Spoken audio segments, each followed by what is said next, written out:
Welcome, everybody, to this week's Monday class, discourse, discussion, and I hope all of you had a very nice weekend.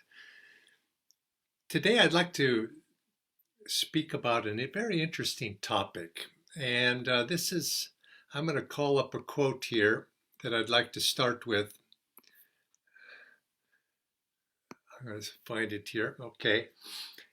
Uh, in the autobiography of a yogi, Master is about in the chapter I Go to America, and he makes an interesting statement or quote of his guru Swami Shri Yukteswar.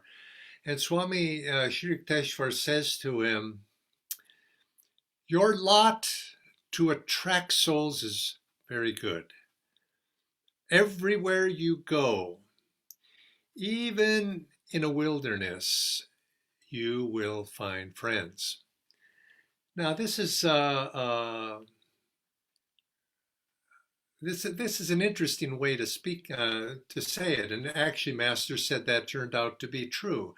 He went to America, and he found that one by one, sincere souls were attracted to him, and he was able to find friends. Now, I say that's an interesting way to say that, but he didn't go to America and make a lot of friends. He found his friends. Now, that's an interesting way to approach life if we take that to heart and see life as one of not so much of having to discover or make friends or to create friends, but it's rather to find something that exists already. And what Master said is that basically friendships are things that are often and probably most likely something that we carry from lifetime to lifetime. And you could even look at it like this: is the ability to cultivate and perfect relationships, particularly friendships, is an aspect, it's part of our sadhana. It's part of the purification of our soul. And we don't think of it so much in those terms. We think, oh, I have my daily sadhana of perhaps a routine. I meditate, I do my exercises, I offer prayers to the divine. These is what we think of sadhana, but that perfection of friendships and the cultivation of those friendships is actually something that's very important. And Master stressed this, and that from one life to the next lifetime, he says, because you cannot usually perfect a relationship in one lifetime. This is sometimes something that takes quite a long time to do, and it could be many, many, many lifetimes actually. And as we cultivate them, we expand our heart's feelings in a divine way. Friendships often start off, as you might say, based upon personality. This person, seems to be attractive for one reason or another in terms of their outward qualities, and that's fine. But on the deeper level, we take a friendship and we see it as something that's a way for us, you could say, is what Master called the social path to God, is developing, expanding the love and feelings of our heart to a small circle, usually our family, and then expanding that out to friends and to other people and to larger and larger groups until ultimately we see that really this whole world is our friend. And in the process of doing that, you could say, yes, it's enjoyable to have friends. I know we like to they give us companionship. It's fun to be with other people of similar interests, people that are friends. We enjoy being in their company. But beyond that, it's in the process of perfecting those friendships that the true beneficiary is our own self. You could say, we use the world is our school. It's our playground, but it's also our school in which we learn the lessons of life, and the particular expressions or manifestations of those lessons are often in the people with whom we make close relationships. And of course, we have many sorts of relationships. We have our family, parents, we have this certain type of relationship there.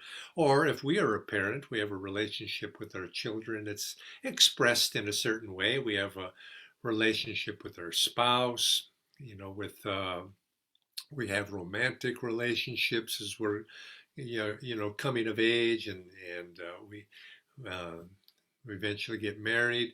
We have we have a relationship with our boss, with our employees.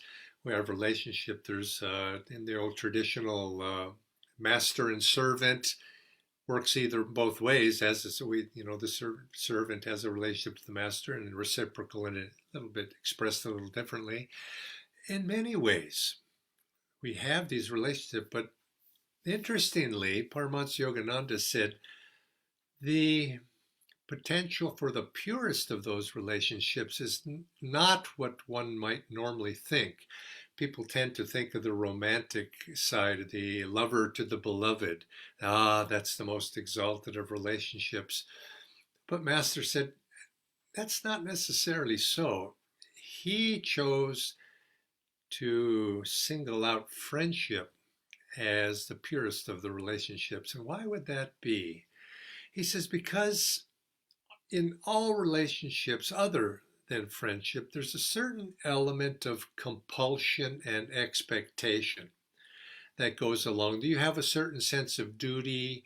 And romantic relationships tend to be emotional, and the duties we perform to others, there's parent has a duty, there's an expectation there of child to the adult, and of course the adult places expectations on the child, parents, master servants, all of these. So there's some level, there's these expectations or emotionalism that's there. But he says in friendship, purely expressed, uh, there isn't that. We go beyond that. No, of course, friendships start on a little bit more base level where there are expectations. There does, you expect, oh, I give my friendship to somebody, I expect something in return. But of course, that's a limited expression of that. But in pure friendship, there is no expectation. And I guess you could, if you took that principle, you could apply that to all relationships. There's no expectation in the sense that those compulsions are duties, and it's not personal, but there's a duty. So a parent has a duty and a child has a duty, but nevertheless it's tainted a little bit more so than in the realm of friendship. And so Master said it's for our own well-being, our own spiritual development, to develop and these friendships, and plus it's in some sense it's easier because friends are everywhere. And this is how a great saint is, like Master. He looked everywhere and he found friends. He rediscovered them, you might say, because from past lifetimes they travel, those who are close to us in our heart, our connection. We have a magnetic connection with people, karmic connection with people. We travel together. And so you could say he looked out in the world wherever he was. And as Sri Yukteswar said, even in a wilderness, he will find friends. And those friends would come to help him. They would be there to help him. And so Master advised us as disciples, he advised us is to be on the lookout for friends. And you could tell sometimes if you met people that you don't have, perhaps even outwardly, you don't have much connection with. I have one good friend, and I have to say, I think we're somewhat opposites. I don't know why I felt this immediate sense of friendship with this person because outwardly we're very, very different. And I think, don't you ever notice that? Some of your friends are just, they're just friends because you have something on a deeper level for that. And all of these relationships we have, and Master describing the romantic ones, the marriage, the friendships with children, he says, on some level, as you perfect and go deeper into a relationship, slowly, slowly, you realize that underneath it all, you're friends. There's this connection from the past that you're cultivating. Even the master and his disciples, at a certain point, they have certain duties they must perform to each other. But as time went by, master and Swami, or master to his guru, Swami Shrikanteshwar, that was based upon a deep, abiding spiritual friendship that would carry them throughout, who knows, throughout eternity, perhaps. You make these bonds with people, and in the process of perfecting those bonds, it's like a mutual relationship upon which both of us can work on purifying our own heart. Now, I know there are people who say, well, I don't need any friends. I don't have friends, or maybe they say I don't need any friends. I'm a loner in life. And this friendship is not, I don't mean to say this in the sense that we're needy. I have to have friends or I'm going to be lonely. I have to have friends or I feel bereft. It's not that. I mean, we should be able, in whatever our outward circumstances in life, if we happen to be alone, well, we make friends with ourself, you could say, and our higher self. And God is always there, of course, and Guru is always there. We make friends with them. So I'm not saying that we should approach it from a sense of need. We should be complete in ourselves, but we find that when we are complete in ourselves, there is a natural tendency of the heart to expand. And you could say, we're going along with that natural expression of bliss. Bliss, the nature of bliss is to expand. The nature of joy is to expand. And we expand the heart's love to include other people in our heart's love. And friendship is the way we can do that. And so be on the lookout for friends from past lives and potentially see everybody as your potential friend. Now, some you may not have any connection with from the past, but if you look, you could sort of feel that's a friend. And I know Swami Kriyananda, he lived his life this way, always on the lookout for past friends, and if they weren't his friends, he'd say, well, let me try, maybe I'll make new ones in this lifetime. And it makes our life so much more full and enjoyable. And it really, in the process of that, we begin to see the divine at play. Because at first, yes, you see the person as a personality, their quirks, their differences or their similarities. But in time, you go deeper and deeper and you see the connection is something much deeper. And we need to remember this cautionary words that were given to us by our guru, Paramahansa Yogananda. He says, if you cannot conquer human hearts, you cannot conquer the cosmic heart. So take it to heart. And anyway, I mean, some of us, if you find yourself, especially if some people repel other people, I think you must know people like that. Now, sometimes that's just personal. We have some, love and hate are the two sides of the same coin. So attraction and repulsion may be something karmic with us that are telling us that, hey, you need to fix this, or you need to, it's something there is a attraction, a bond between you, but it's not a positive one, it's a negative one. But there are other people that just generally are hard to get along with. Somebody was complaining about this, that they said, something must be wrong with me. I can't get along with this certain person. And I just said, hey, don't worry about it. That's the experience of most people with a certain person. And, but nevertheless, we should try. But if we happen to be one of those persons, take note of it. It's not a good thing. He says, uh, if there's somebody who's really crabby, in your midst, nobody likes a crabby person.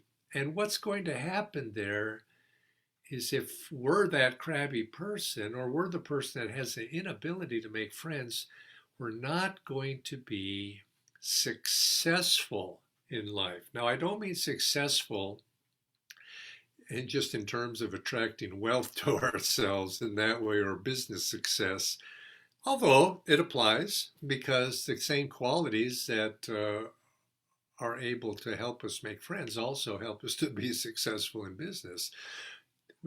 Real success is being able to attract God's love into our hearts, and that love manifests through the world around us. And so, if again, coming back to, if we can't win the human hearts, we're not going to be able to win the cosmic heart to us. And so, some people are just like that, and it's just bad habits mostly, and seeing perhaps not or not seeing the value and the necessity of why making friendships are so necessary. And you have to say, I think it also, my observation has been, some people I think are fearful of making friends because they feel, oh, if I make a friend, something is going to be, there's a compulsion, in other words, that other people, I'm going to feel compelled to do something for that. I'm going to bind myself, and oh, it's going to be a burden. I'm going to have to do this. I'm going to have to do that. It's not worth the effort. Friends are just a big bother. Some people have that sort of idea, which is a little bit selfish, I mean, more than a little bit. It's thinking of oneself first. And that's ego, and that's something we all have to get rid of or overcome because it's going to limit us in our ability to make spiritual progress. I think some people too are fearful of making friends because maybe a little bit of expectation, but it opens our heart and we have to let other people in. Isn't that so? When we're having a friends, you're talking, you're opening yourself in some way to that other person. That's what happens in a relationship. This is this is why some people find it difficult to love, because love is an opening of oneself to others, an exposure of one's inner self on the human level. That can be scary, for a lot of people. And so they keep their distance. Well, of course, fear is never going to be overcome unless we approach it, and you know how limiting that can be. So consequently, this opportunity we're given with everybody in our life is to, if we don't find friends, to make friends. In other words, it has to start somewhere. And what's the first thing to do if you want to make friends? First thing to do is learn to be friendly. I think that's the first thing. Just be friendly, And I have to describe what being friendly is? It's just being approachable, being somebody who gives energy to somebody else, rather than, being a vacuum, just sucking up the energy, sucking it up for yourself. If you Somebody who's useful, helpful. Master said that friendship, one of the very basic foundations of friendship is, yes, mutual caring. Yes, that's there, but mutual utility. Now that sounds a little bit dry and selfish, based on selfishness, but it's not. It says when friendship is there, you're mutually useful to one another rather than taking. In other words, you're there to give, and you express it through being helpful. Help a friend get up off the floor or out of the dumps, or they're in need of some sort. And that's, of course, the benefit of having friends. You have people who will help you on the spiritual path. We're moving in this long journey to finding God. We're moving, we think, just by ourselves. And yes, we got to stand on our own 2 feet, but we're really moving as a group. I think we've spoken about this in other contexts. Karmically, we're karmically bound to other souls, And as a group, we're moving together. And this quality of friendship, it perfects us as a tool for perfecting us as an individual. But really, we have to think of this also. Friendship goes to as something extremely important for groups as well. The uh, it makes everything run smoother in a group when this quality of friendliness, these attitudes of friendship are there as well. Now, I don't mean it in a personal sense. A corporate or a business, you can't be too personal. And even individual relationships, we shouldn't, it's not about personality and getting too personal. There's a certain impersonality that has to be maintained. But in a group, also that applies. There's a group of friends working together. And so why not look at our coworkers, our associates as, yes, they're associates, but if they can also be friends, doesn't everything go smoother? Too often, I think, corporate world, the business world, I think some even they overlook this, but more than overlook it, I think some groups, businesses, they actually stoke a spirit of competitiveness, uh, not friendship or cooperation. And basically friendship is based upon cooperation. Now, this is almost another subject, but competitiveness versus cooperation, and I could see why an organization uh, would want to have a little bit of competitiveness. If you're, let's say, salesman, who's going to sell the most stocks and bonds or cars or whatever it might be. And competition in a friendly way it can be fun. It can be stimulating. You're playing volleyball, your team against their team. There's nothing personal about it, but you want to win. Other team wants to win, and if you lose, okay, it's friendship. There's based on there's friendly competitiveness, and there's cutthroat jungle mentality, competitiveness, which is pulls people down in that way. And so this is something in which I don't want to go too much there because it's a whole topic into itself of competition and competitiveness, its positives and its negatives. But I will remind you that the word competition comes from the Latin, uh, Roman times, I guess. Com is one, means together. I think it's petieri or peteri, put together, made competition. And that is striving together is what that word is derived from. In other words, my friend and I were in this together and we're striving for mutual perfection, for mutual upliftment. And if we're selling cars and we're competing, we're spurring each on so that who can sell the most cars, and it's a friendly, cooperative effort. But yet we compete with each other in a good spirit in that way. So keep that in mind. But for our purposes today, we're speaking about friendliness and friendship and how we can perfect those relations and use them for our spiritual welfare. Again, I said, don't make it too personal. Don't make it upon ego. And by that, sometimes we think, well, he's my friend and he didn't do what I wanted him to do, or he's my friend and that means he has to agree with me. Well, that's a very surface thing. It's something is I have a I have a good friend, and I somehow we've gotten in this habit. We take a topic, something comes up, and he'll take one side and I'll take the other. Just I think we do it just out of the play devil's advocate with each other, and we'll debate it a little bit. It's sort of in a friendly back and forth. But underneath, it's just we could switch roles and take the other side, and we just do it. It's just sort of a just to explore topics, and it's a fun game in a way. But sometimes these things are serious, and you can't always agree with friends because you're striving for a mutual goal. which is perfection of a spiritual relationship. We're, in a divine sense, we're seeking God together. Although you may not use those words, we're seeking a higher values, principles together. And you can't always agree, particularly you think your friend is doing something wrong. Your job is to help that person come to what you feel is the higher path. But you you give your friend the freedom to come to that in his own time, in his own way.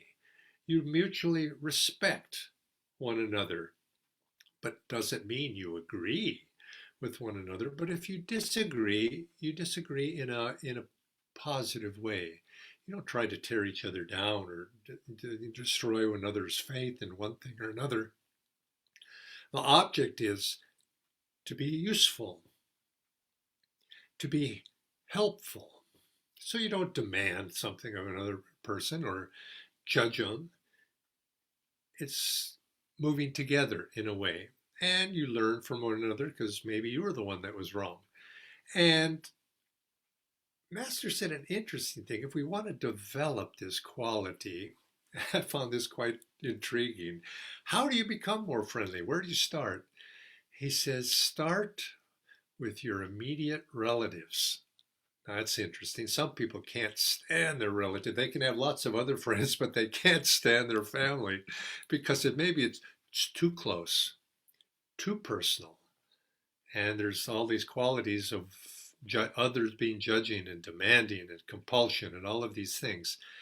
And he says, that's true. He says, but start by learning to be, maybe not making them your friends, but start by learning to be courteous. Now, isn't that it's an interesting word? Be courteous. You can always do that. And even to somebody who you have that tension with, you can be courteous. And why would you not be courteous to somebody? I mean, I guess if you're not being courteous, you're sending a message of some sort, but it's obviously not a friendly message. So start with that. And then from courtesy, of course, comes an ability to respect another person, maybe not respect their character or who they are, but you can certainly respect their freedom to have their own views on things. You can respect them as a child of God, and but yet then you can generally you can start progressing toward being useful. And then another one was that this master says, learn to overcome your own bad moods.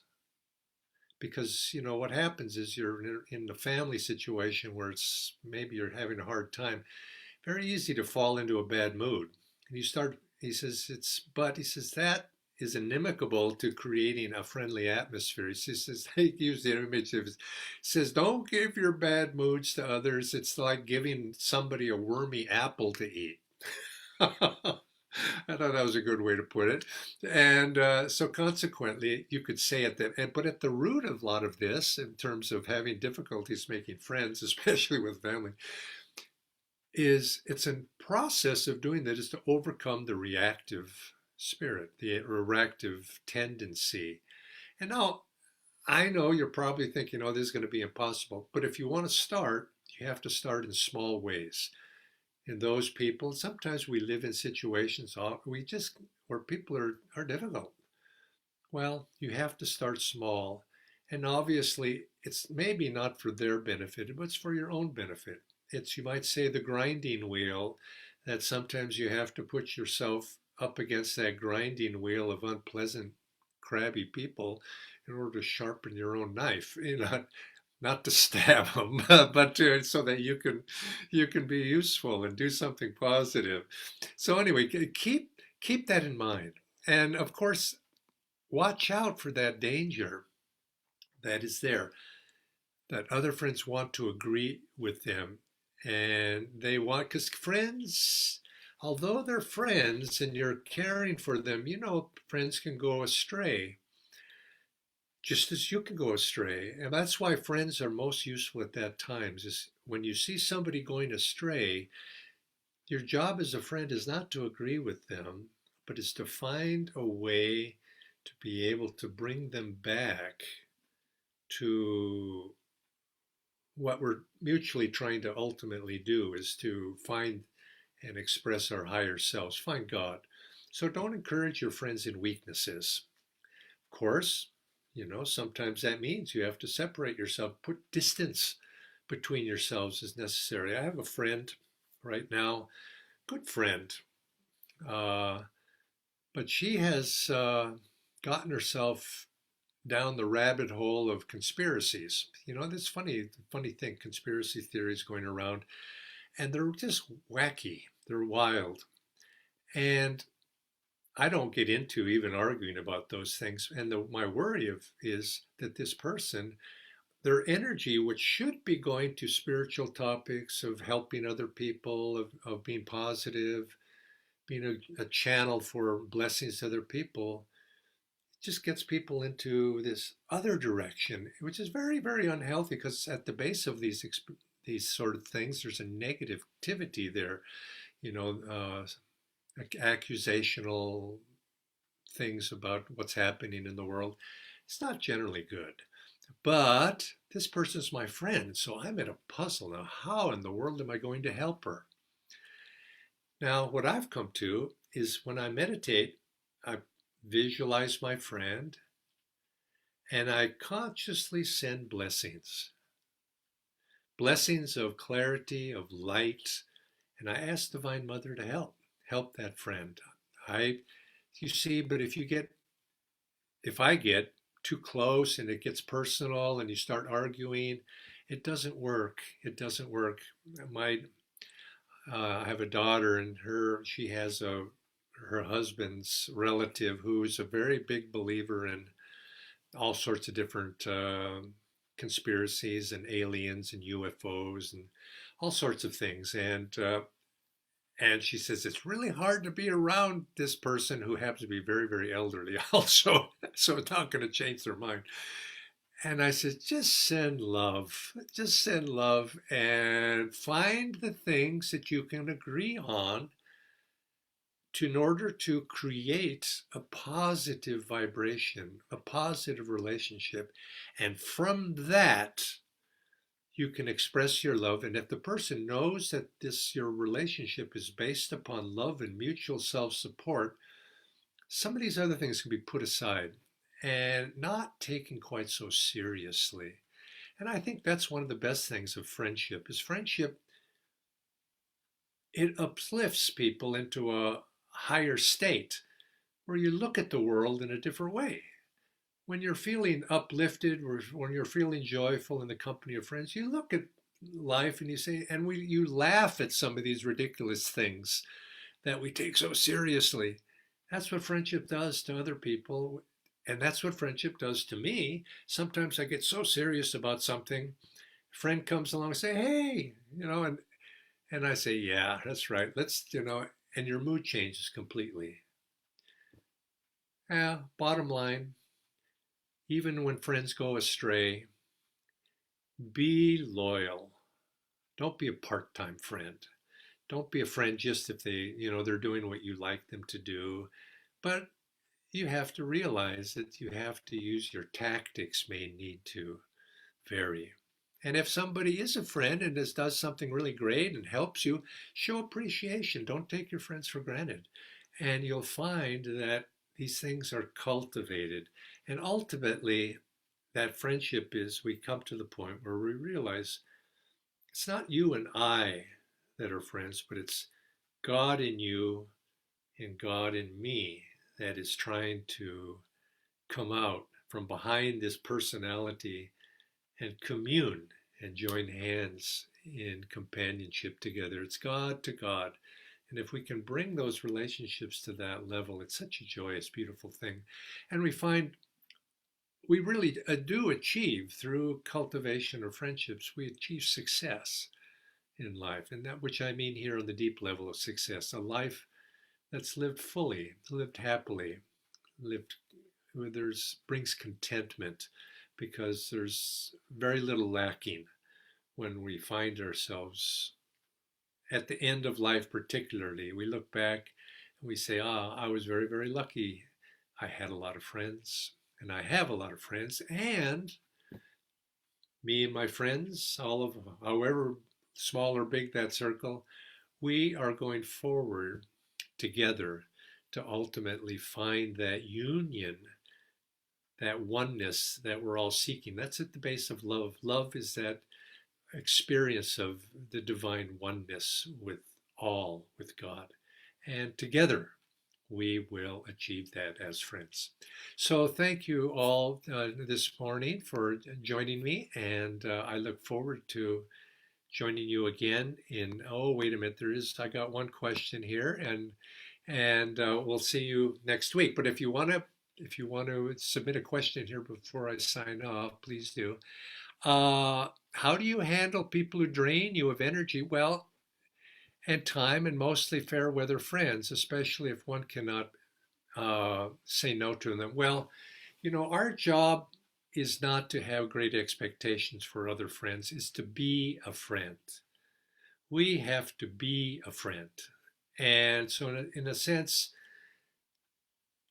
you're voicing in that question a very real. I mean, that's a real concern, and I I empathize with that, and I think we all know what you're talking about.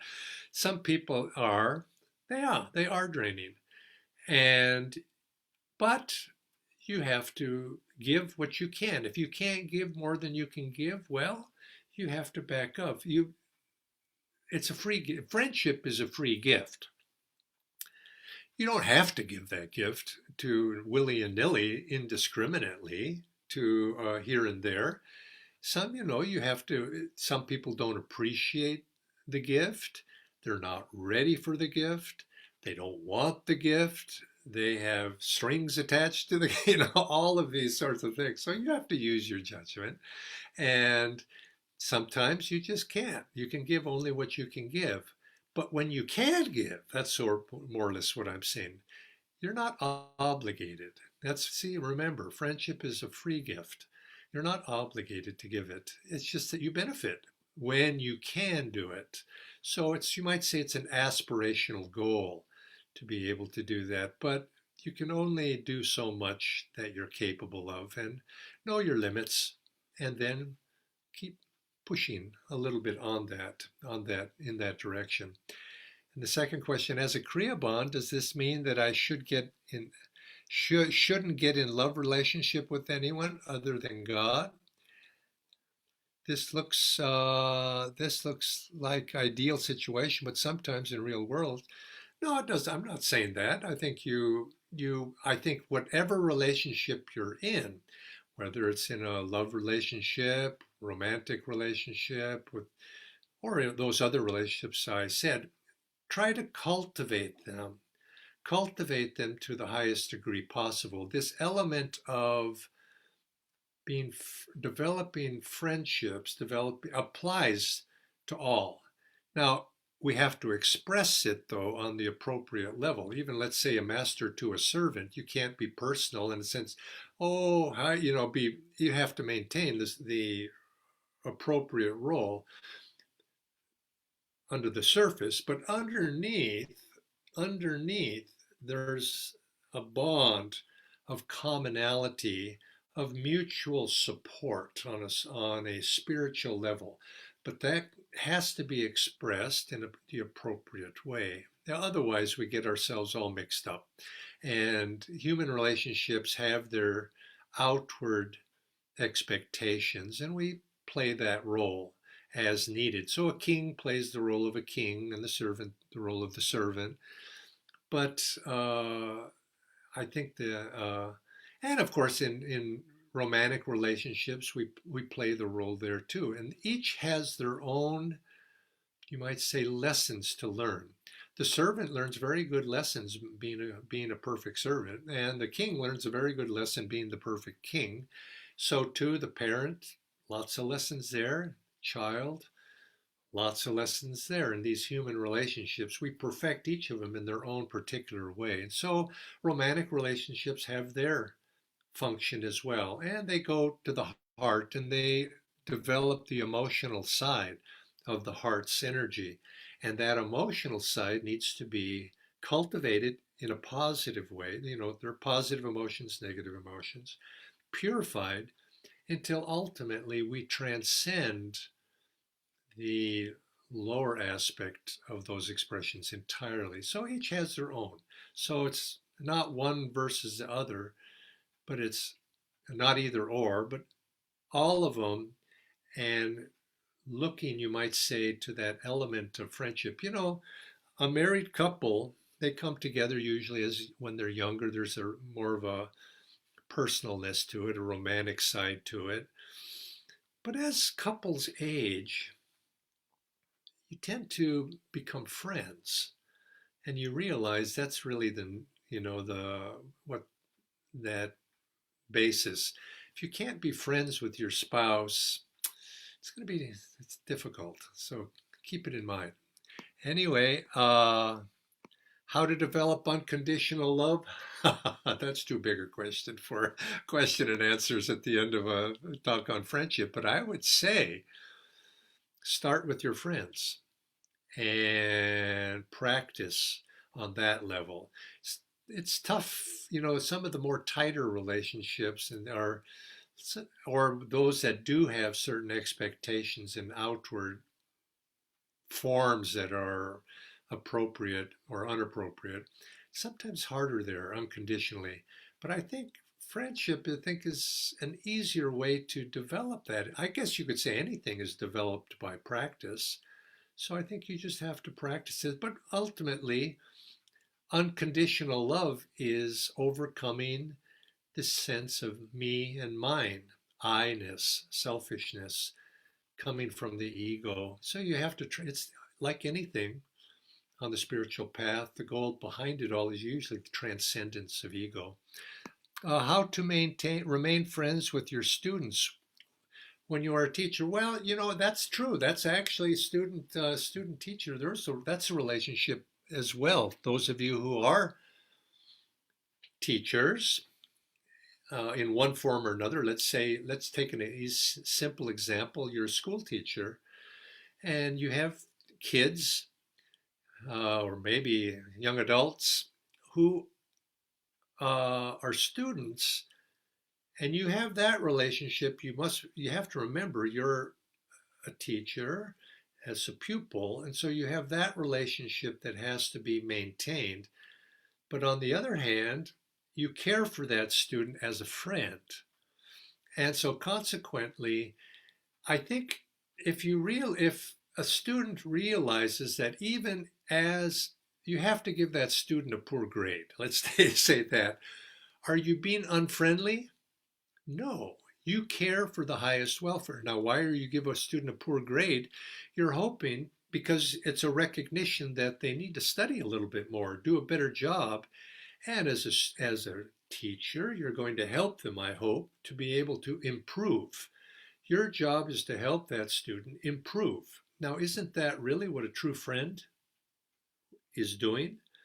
So it's because you're a hard teacher, give hard grades, doesn't mean you don't have friendship. You have to have, that's why a certain amount of impersonality is required in our relationships that way. Because the highest, we're mutually seeking the highest goal together.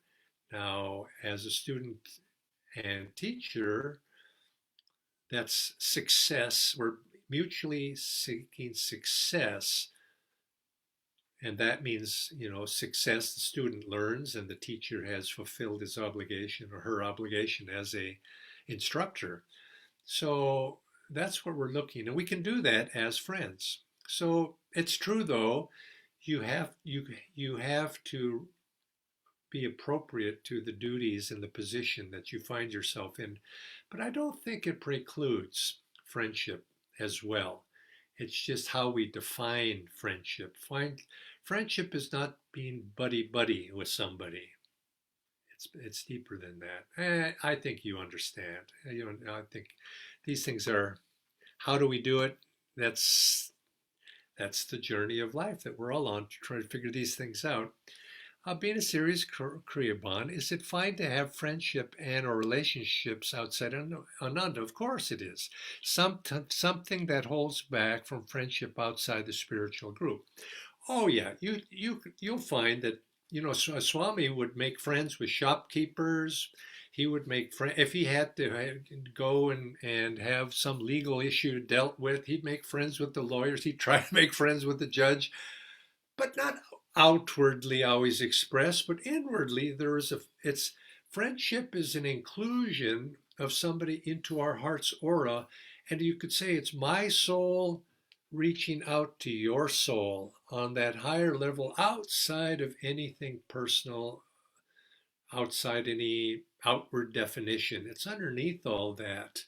Now, you have to, of course, use discretion because it's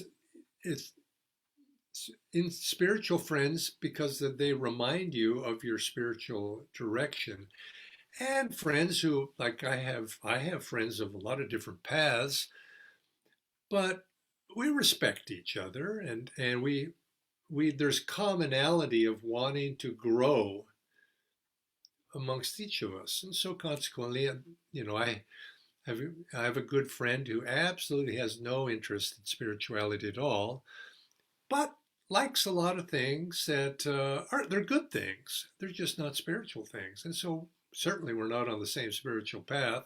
He's not on no outward spiritual path, but yet good person. And that's, I think, what binds us as we share common ideals, common aspirations to make this, see this world be a better place and have a little bit of joy in it. And so, on the level of our relationship, we enjoy each other's company. And so I think you find this as Swami would make friends with the shopkeeper, and that relationship there in this shop, they were friends on that level. Sometimes those shopkeepers became even deeper friends because then they wasn't just in the shop that they saw each other. It grew and it flowered into something more expansive than that. And so I think you're on the lookout for those things on the soul level that are you have mutual aspirations for, high ideals, mutually aspiring toward. And so why not make friends wherever you find them? And I think you'll find that uh, you could say, let's just say some of these friends, we have to realize we're all on different levels of development. And some of my friends are more advanced than me spiritually, although not necessarily on this path because I haven't learned that lesson yet. And of course, on the reverse is true as well. And so we're mutually working our way together toward the mountaintop. And sometimes I throw the rope, sometimes they throw the rope and pull me up. So I think if you look at it like that and think in terms of lifetimes, many lifetimes. Sometimes a friend is now kind of on a side road, having to explore something else. I wish him well. Maybe I can't spend much time joining him on that journey, but I could wish him well. And I think that's the spirit I'm sort of speaking about here. Thank you all again, and I look forward to seeing you all again next Monday. And again, I always remind you, if you have specific topics you'd like to explore more deeply, feel free, and we'll see if we can get to them. Joy to you.